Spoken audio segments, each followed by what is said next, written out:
folks, Joe DeSanto here, your friendly neighborhood fractional CFO and personal finance coach. Thanks for joining me in another video. I'm going to talk a little bit about Bitcoin today. I've had some questions posed to me about whether or not, Bitcoin, is it a bubble? Is it something only the wealthy can invest in? Is it unethical or bad or anything like that? Just a little bit of what's the story with Bitcoin. So, to answer that question is, let's talk about the bubble factor. Is Bitcoin a bubble? Well, depends how you define a bubble. So people use the term bubble a lot, and they use it for both what you would consider quote-unquote bad investments, but also for perfectly good investments. So often people say the stock market's in a bubble or real estate's in a bubble. And when they say that, they mean that, even though it's a good asset in the long run, right now prices have been pushed up significantly, maybe a little bit beyond the fundamentals or metric support at the moment, and we likely can expect prices to come back down, for at least a short-term period or medium-term period, oftentimes called a retraction or correction or whatever. So we've been in many bubbles with stocks and real estates where they just hit crazy peaks and they crash for a bit. But on the whole, over a long period of time, if you look at the charts for stocks and real estate, they've been a continuous increase for 100+ years. Now, Bitcoin, for a long time, especially from its inception, was definitely considered a speculative asset, a risky asset. Oftentimes in the beginning too, people are like, I don't even know what it is, I think it's a scam. But it's been around roughly, I think, since about 2010, so almost 15 years, and it is at the point now where it has obtained mass adoption. And when I say that, we have large financial firms selling it to their clients. We have big ETFs now that make it easy to get into Bitcoin.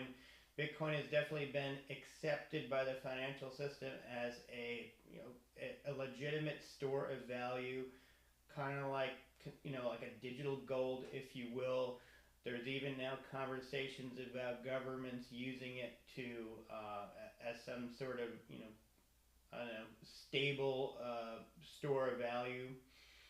So Bitcoin is no longer a speculative, potentially fake, asset. It's definitely a real asset class that's relied upon to perform a function in a portfolio. And while there's only a small portion of money in it now, we're gearing up to get a lot more of the world of money in it as a piece of the portfolio.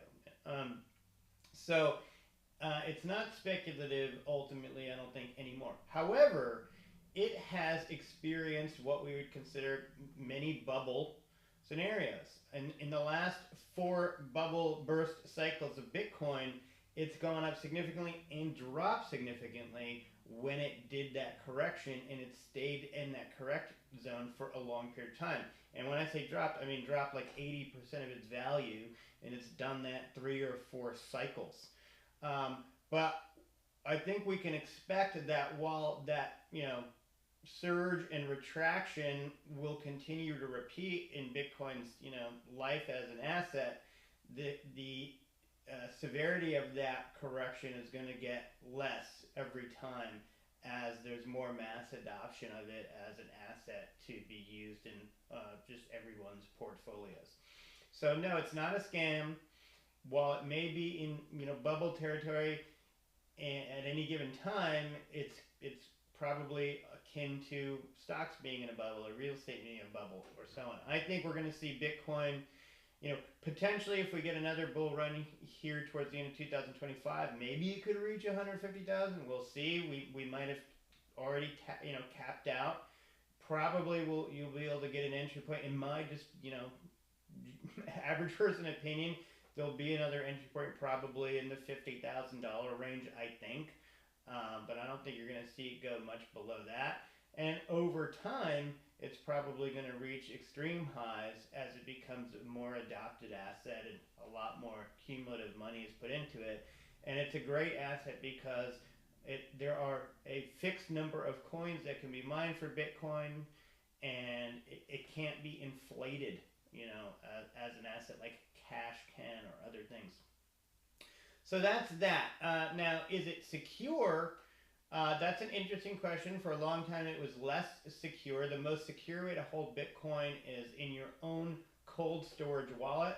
The problem with that is it's technically hard to do. It took me a long time to figure out how to do it, and there's a lot of ways to kind of screw it up. So I think it's been smart that a lot of people that aren't technical have stayed away from it because it seems just too complicated. But as this mass adoption has happened, we've had multiple ETFs come online where you can buy the ETF. They hold the Bitcoin in a cold storage wallet and keep it safe. Much like when you buy a gold ETF, that ETF provider holds the gold in a vault. So it's much easier to get into now, and with ETFs you can get into it, you know, at a fraction, you know, in fractional coins. So you can invest, you know, as little as probably $100 in it. So that answers the question, is it only for wealthy people? No, it's not only for wealthy people. You can invest small or large amounts of money into it. You can get into it easily now. The other ways to buy it are through what we call centralized exchanges. Exchanges are essentially like stockbroker firms, but for cryptocurrency. I use Coinbase, I use Gemini. The only problem with those are when you buy the coins through them, they technically own the coins, and you're really in just like an agreement where they're being the steward of the coin. If they were to go out of business, you would lose your coins, and that's happened over the course of cryptocurrency of the last 5 years. Now, Coinbase and Gemini are some of the top exchanges.